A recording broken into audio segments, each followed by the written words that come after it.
இந்த father Jana nursery and primary பள்ளியினுடைய ஆண்டு விழாவுக்கு வந்திருந்து சிறப்பித்துக் கொண்டிருக்கின்ற அருள் திரு வின்சென்ட் ஃபெரர் அடிகளார் அவர்களே, பேராசிரியை மணிமேகலை அவர்களே, திருவாளர் ராஜசேகரன் அவர்களே, திருவாளர் அசோகன் அவர்களே, திருவாளர் சேவியர் அவர்களே, திருவாளர் பள்ளியினுடைய தாளாளர் இன்ஜினியர் பிரசன்னா அவர்களே, உங்கள் எல்லோருக்கும் என்னுடைய காலை வணக்கத்தை தெரிவித்துக் கொள்கிறேன். அங்கங்க உட்கார்ந்து இருக்கிற குழந்தைகள் அமைதியா இருங்க. குழந்தைகளுடைய பெற்றோர்களும் அமைதி காக்க அன்போடு கேட்கிறேன். 8 ஆண்டுகள் முடிந்துவிட்டன. 9வது ஆண்டை நோக்கி இந்த நர்சரி அண்ட் பிரைமரி பள்ளியானது நடைபெற்றுக் கொண்டிருக்கிறது.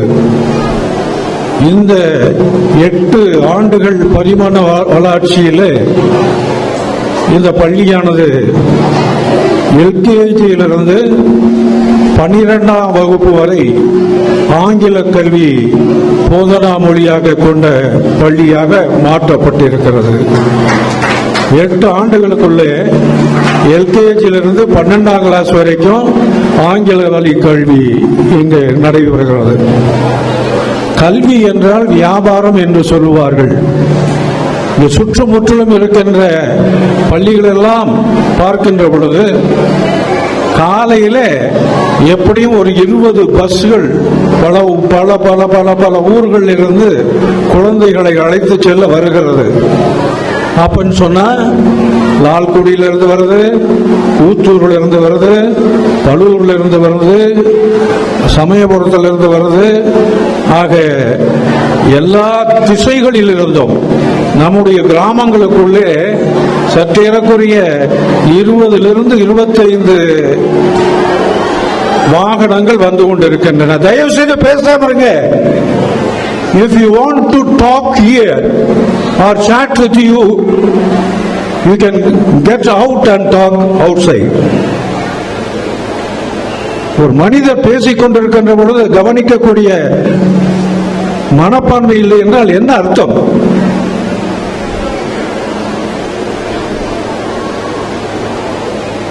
இருபதுக்கும் மேற்பட்ட வாகனங்கள் இந்த கிராமங்களில் படையெடுத்து வருகின்றன. பக்கத்திலே கோத்தாரி, பக்கத்திலே இங்கு 2-3 நர்சரி ஸ்கூல், லால்குடியிலே ஏகப்பட்ட பள்ளிகள். இந்த இடத்திலே ஆரம்பிக்கப்பட்ட பள்ளி மற்ற பள்ளிகளிலிருந்து எப்படி வேறுபடுகிறது?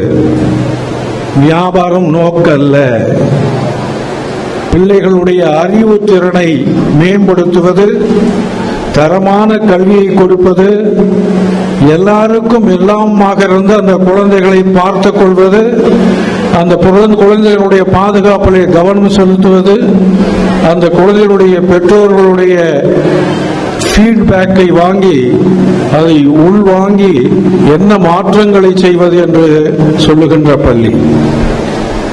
பள்ளிகள் எல்லாம் காசு வசூலிக்கிற எந்திரங்களாக, காசு பண்ணுகின்ற பணியிடங்களாக, வியாபாரமாக நடந்து கொண்டிருக்கின்ற இந்த காலகட்டத்திலே 1989 ஆண்டிலிருந்து எந்தவித வருமானத்தையும் எதிர்பார்க்காமல், எந்த விதமான ஆதாயத்தையும் எதிர்பார்க்காமல், எந்த விதமான சுய மேம்பாட்டையும் எதிர்பார்க்காமல் நடைபெறுகின்ற ஒரே பள்ளி இந்த தமிழ்நாட்டிலே இது மட்டும்தான். இந்த பள்ளி அமைந்திருக்கின்ற இடமானது 1989 இந்த பள்ளி மட்டுமல்ல, இந்த பள்ளியிலே படித்த சற்றேறக்குறைய 7000 9,000 மாணவர்கள் பெரிய பெரிய நிலைகளில் இருக்கிறார்கள். அதை நாம் மட்டும்தான் சொல்ல முடியும். 9,000க்கும் மேற்பட்ட மாணவர்கள் இந்த 36, 37 ஆண்டுகளிலே படித்தவர்கள் பல்வேறு பெரிய பதவிகள் இருக்கிறார்கள். அதை நான் சொல்ல நேரமில்லை. ஆக இது வளர்த்தெடுக்கிறது, வார்த்தெடுக்கிறது, சமுதாயத்திலே குழந்தைகளுக்கு ஒரு அடையாளத்தை கொடுக்கிறது. இந்த சமூகம் முன்னேற இந்த குழந்தைகள் படித்து பெரியவர்களாகி குடும்பத்திற்கும் கிராமத்திற்கும் சமூகத்திற்கும் ஒரு அடையாளமாக இவர்கள் இருக்க வேண்டும் என்பதுதான். இங்கு சற்றேறக்குரிய 9,000 மாணவர்கள் இங்கு படித்தவர்கள் பெரிய பெரிய பதவிகளிலே ஆசிரியர்களாக, பெரிய பெரிய டாக்டர்களாக, இன்ஜினியர்களாக, மற்ற பல துறைகளிலும் வித்தகர்களாக இருந்து கொண்டிருக்கிறார்கள். அரியலூரில் இருக்கின்ற மருத்துவக் கல்லூரியுடைய டீன் இங்கு படித்து இங்கு இந்த டீனாக இங்கு இருந்து கொண்டிருக்கிறார்கள். உடல் ஊனமுற்றவர் அந்த டாக்டர் இங்கே இலவசமாக கல்வி பயின்றார். ஆக இப்படி எக்கச்சக்கமான உதாரணங்களை சொல்ல முடியும். இந்த பள்ளி ஒரு சமுதாய நோக்கமுள்ள பள்ளி, சமூக பணி கூடமாக இருக்கின்ற பணி. இந்த பள்ளிக்கூடத்திலே துவக்க காலங்களிலே 25 ஆண்டுகள் இலவசமாக உணவு உடை கொடுத்து இங்கே ஏழை பிள்ளைகள் படித்த பள்ளி இந்த பள்ளிக்கூடம். இந்த பள்ளிக்கூடத்திலே நீங்கள் உட்கார்ந்து இருக்கிறீர்கள். உங்கள் கிராமங்கள் எல்லாம் நீங்கள் பார்த்திருப்பீர்கள். இந்த பள்ளியினுடைய தாக்கமானது சற்றேறக்குரிய இந்த பள்ளிக்கூடத்தை சுற்றி 1000 வீடுகள் இலவசமாக கட்டித்தரப்பட்டிருக்கிறது. இந்த பள்ளிக்கூடத்தை சுற்றி மட்டும் இந்த மாவட்டத்தில் 9,000, இந்த பள்ளிக்கூடத்தை சுற்றி இருக்கின்ற இந்த ஒரு 10-30 கிராமங்களுக்குள்ளே 1000 வீடுகள் கட்டி தந்திருக்கிறோம். சற்றேறக்குரிய இந்த மாவட்டத்தில் மட்டும் 3 லட்சம் பேர் கண் அறுவை சிகிச்சை செய்து கொண்டிருக்கிறார்கள் இலவசமாக. ஆக இந்த இடத்திலே வீடுகள் கொடுப்பது, கண் பார்வை கொடுப்பது, மருத்துவ முகாம்கள் இங்கு ஏகப்பட்டது நடத்திருக்கிறோம். இந்த பள்ளிக்கூடத்தை சுற்றி இந்த தாலுக்காவில் மட்டும் இந்த லால்குடி வட்டத்தில் மட்டும் 360 இடங்களிலே குடிதண்ணீர் வசதி இந்த நிறுவனமானது இந்த பள்ளியை மையமாக வைத்து செய்திருக்கிறது. இப்படி சொல்லலாம். இந்த லால்குடி வட்டத்தில் மட்டும் சற்றேறக்குரிய 30,000 பேருக்கு ஆடுகள் கொடுத்திருக்கிறோம். 3 லட்சம் பேருக்கு 3 லட்சம் பேருக்கு ஆடுகள், 30,000 பேருக்கும் ஆடுகள். இங்கு இந்த பள்ளி இருக்கின்ற இடத்தை சுற்றிலும் ஒரு வெண்மை புரட்சி நாம் ஏற்படுத்தி இருக்கிறோம். இந்த பள்ளிக்கூடத்தை சுற்றிலும் நாம் ஒரு பசுமை புரட்சி ஏற்படுத்தி இருக்கிறோம். கொக்கக்காடு என்று இந்த சொல்லப்படுகின்ற இடத்திலே நான் களத்தில் வெட்டை பங்கு தந்தையாக இருந்த காலத்திலிருந்து விவசாயம் இந்த நிலத்தில் செய்ய முடியும் என்று சொல்லி காட்டியவன், செய்து காட்டியவன் இப்ப எல்லாரும் உழுதுட்டு இருக்காங்க. அப்படி பசுமை புரட்சி.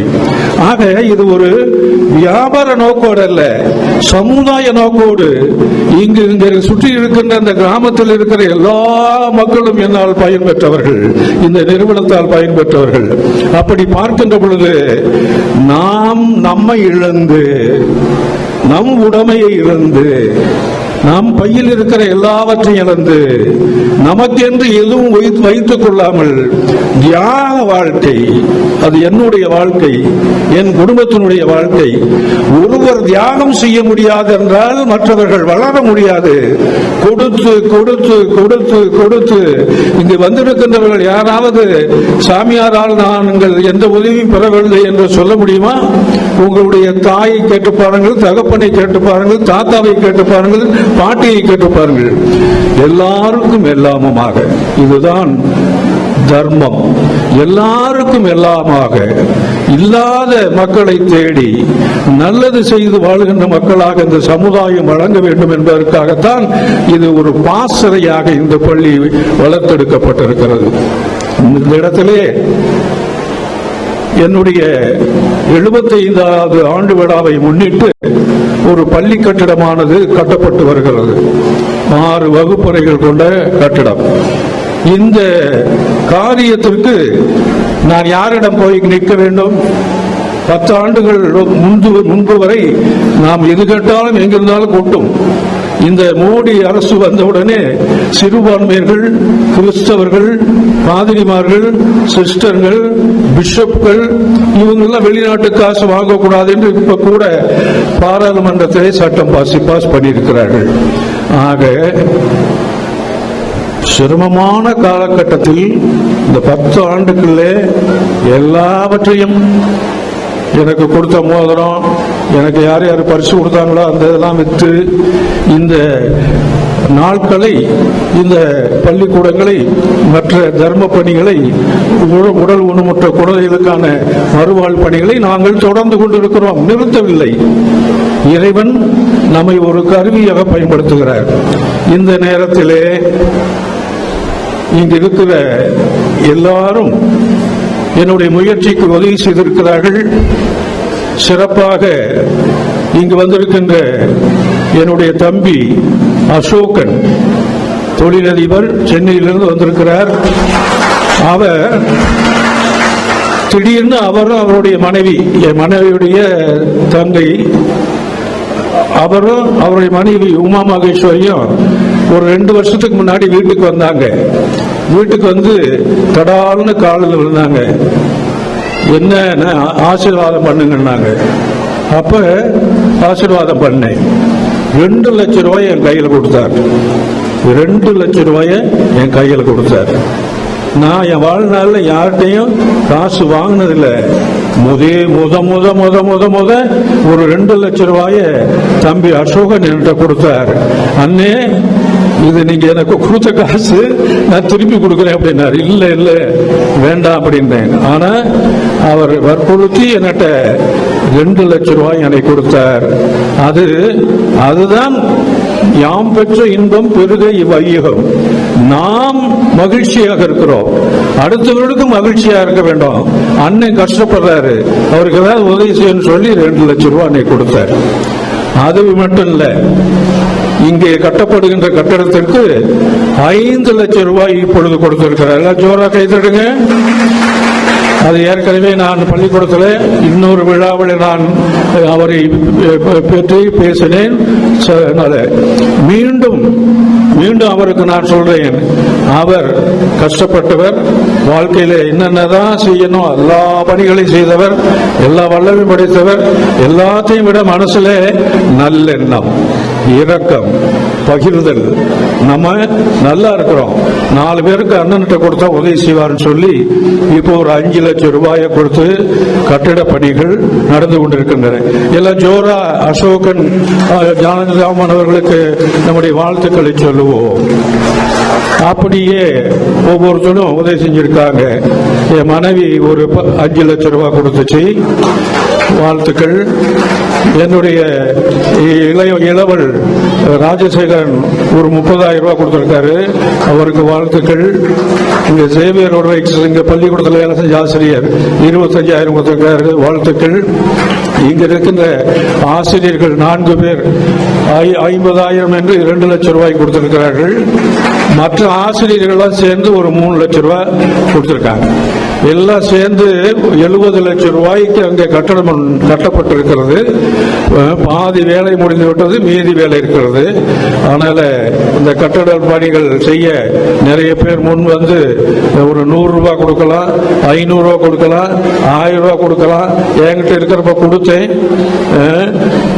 என்கிட்ட இல்லை. அதனால நீங்க 10 ரூபாய் கொடுத்தாலும் ஒரு காரியத்துக்கு போறது, 100 ரூபாய் கொடுத்தாலும், 500 ரூபாய் கொடுத்தாலும், 1000 ரூபாய் கொடுத்தாலும் பயனாளிகள் என்கின்ற அளவில் இல்லை. உங்களிடத்திலே அன்போடும் மிக நேசத்தோடும் கேட்டுக்கொள்கிறேன். அதனால இங்கே இந்த பள்ளியில பாத்தீங்கன்னா இன்னைக்கு 27 பதாகைகள் வச்சிருந்தாங்க. இந்த 27 பதாகைகளும் 27 பயிற்சி பட்டறைகள் programs. ஆனால் உங்களுடைய பிள்ளைகளை வழிநடத்த எந்த பள்ளியிலாவது 27 நிகழ்ச்சிகள் ஒரு ஆண்டுக்குள் நடத்த முடியுமா என்றால் முடியாது. சும்மா நேரத்தில் ஒவ்வொன்றும் சூப்பர் நிகழ்ச்சிகள். ஆனால் இந்த ஆண்டு முழுக்க இருக்கின்ற அந்த நாட்களிலே 27 நாட்கள் இந்த நிகழ்வுகள் நடத்துவதற்காக, மற்ற நாட்கள் பயிற்றுவிப்பதற்காக, படிப்பதற்காக. ஆக உங்களுடைய குழந்தைகளை நாங்கள் வளர்த்தெடுக்கிறோம். இது ஒரு சமுதாய கூடம், இது ஒரு சமூக நல நிறுவனமால் நடத்தப்படுகின்ற நிறுவனம். ஆனால் மற்ற நிறுவனங்களை போன்று காசு பணம் சேர்க்கணும், மாடி வீடு கட்டணும், காரு வாங்கணும் இல்லை. எனக்கு ஒரு ஆண்டு அளவாக உடல் நலம் சரியில்லை, என்னால் நடக்க முடியாது, பாதங்களை கீழே வைக்க முடியாது என்றாலும் கூட உங்களை பார்த்து இவங்களெல்லாம் பார்த்த வகையில் நான் மகிழ்ச்சியோடு இங்கு நான் பேசுகிறேன். இது உங்களுடைய பள்ளி, உங்களுடைய குழந்தைகள், எங்களுடைய குழந்தைகள். நான் மட்டுமல்ல, என் மகன் மட்டுமல்ல, எங்களுடைய சங்க உறுப்பினர்கள் மட்டுமல்ல, கடவுளாகிய குழந்தை இயேசுவே என்ற இடத்திலிருந்து இந்த குழந்தைகளை காக்கின்ற தெய்வமாக, இந்த குழந்தைகளை வழி நடத்துகின்ற தெய்வமாக, இந்த குழந்தைகளுக்கு நல்வாழ்வு கொடுக்கின்ற தெய்வமாக, இந்த குழந்தைகள் சமூகத்திலே ஒரு பார்க்க அதிசயங்களாக, பார்க்க கொண்டாவண்ணம் அவர்களை பெரிய இடத்திலே குழந்தை இயேசு வைப்பார், வைத்துக் கொண்டிருக்கிறார். மென்மேலும் நீங்களும் உங்களுடைய குழந்தைகளும் உங்களுடைய குடும்பத்தாரும் ஆண்டவரால் ஆசீர்வதிக்கப்பட்டு, இந்த உயிர்த்த இயேசுவினாலே ஆசீர்வதிக்கப்பட்டு, உங்கள் குடும்பத்திலே அமைதி, உங்கள் குடும்பத்திலே அன்பு, உங்களுடைய குடும்பத்திலே சமாதானம், உங்கள் குடும்பத்திலே சந்தோஷம் பொங்க நீங்கள் வாழ்வீர்களாக. நன்றி, வணக்கம்.